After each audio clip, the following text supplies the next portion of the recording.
Now, let's consider an equation for a wave using the equation of motion. In this problem, let's consider the vibration of a string where the ends of the string are fixed at the origin and the distance L. Here, we will construct the equation of motion by cutting out only the small part of the string, from x to x plus delta x. The question 1 is to construct equations of motion for the x and y directions. If we set the height of the string as u, it contains two variables, x and t, because the height varies with the lateral distance x and time t. If you fix the time t here, the height here can be written as u, x, t, and the height here can be written as u, x plus delta x, t. Also, assume that the force S1 is applied tangentially to x and the force S2 is applied tangentially to x plus delta x. Let alpha denote the angle between S1 and the x-axis, and let beta denote the angle between S2 and the x-axis. If the mass of this partial string is m, then m can be written as a small distance delta x times the line density ρ. When you think about the problem of string vibration, it's important to note that it only moves vertically, not horizontally. In other words, in the x direction, there is no overall force applied, the acceleration is zero, and the two forces are balanced. So we can write mass m times acceleration 0, equal, cosine beta of S2, minus, cosine alpha of S1. Next, we will make an equation of motion for the y component. Because u represents displacement in the y direction, the second derivative of u with respect to t results in acceleration. The forces are S2 sine beta, minus, S1 sine alpha.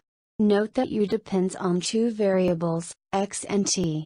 When differentiating t without changing x in such a multivariable function, we use the symbol for partial differentiation, round d, using the Greek delta. It is written separately from ordinary differential represented by d in alphabet. The partial derivatives often appear in quantum chemistry problems, so please get used to them. In question 2, we set s equals S2 cosine beta and S1 cosine alpha. The latter equality can be obtained from the x-component equation of motion in question 1. And then, the equation of motion of the y-component is divided by s. The mass m is ρ times delta x, so if you insert this, you get this equation. If you assign S2 cosine beta to this s and S1 cosine alpha to this s, you can finally write tangent beta, minus tangent alpha. Let's move to question 3. Because the tangent alpha represents the slope of the tangent at x, it can be expressed as the partial derivative of a function u with respect to x. For simplicity, let the partial derivative of uxt, with respect to x, equal to fx, t. Note that the angles are different between position x and x plus delta x, as alpha and beta. The tangent alpha is the function f, which is the derivative of u by x, substituted by x. Similarly, the tangent beta is the function f, which is the derivative of u by x, substituted by x plus delta x. Substituting this into the equation obtained in question 2, and dividing both sides by delta x, we obtain the expression that delta x disappears from the left side. The right side can be written as f, x plus delta x, t, minus, f, x, t, over delta x. If we take delta x in the zero limit, we can write it as a differential with respect to x.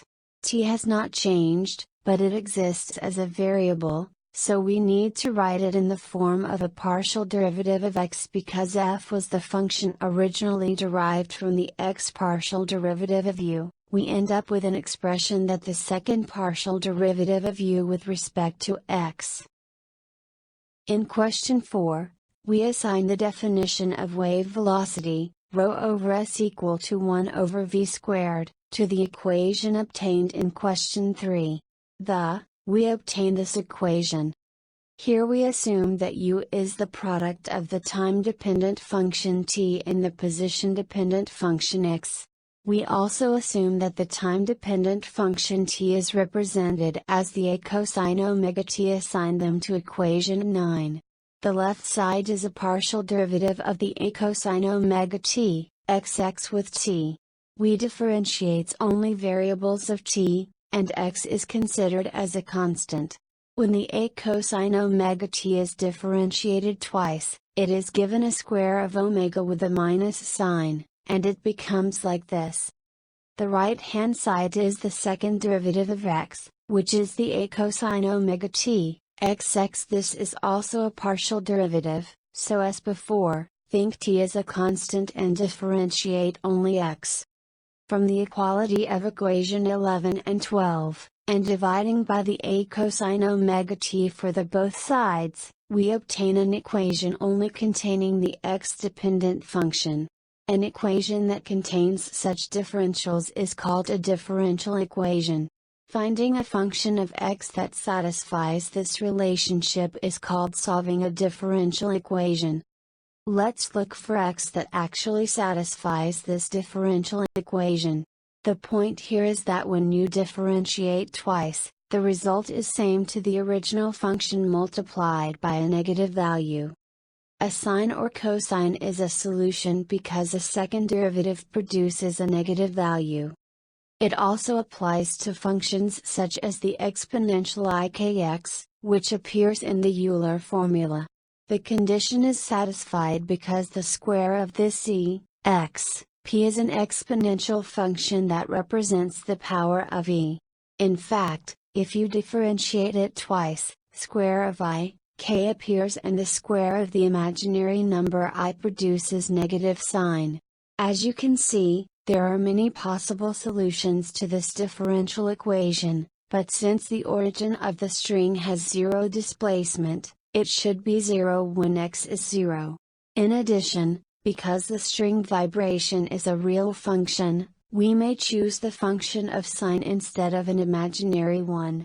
If we set it as the b sine omega x over v, we can see that the differential equation is satisfied.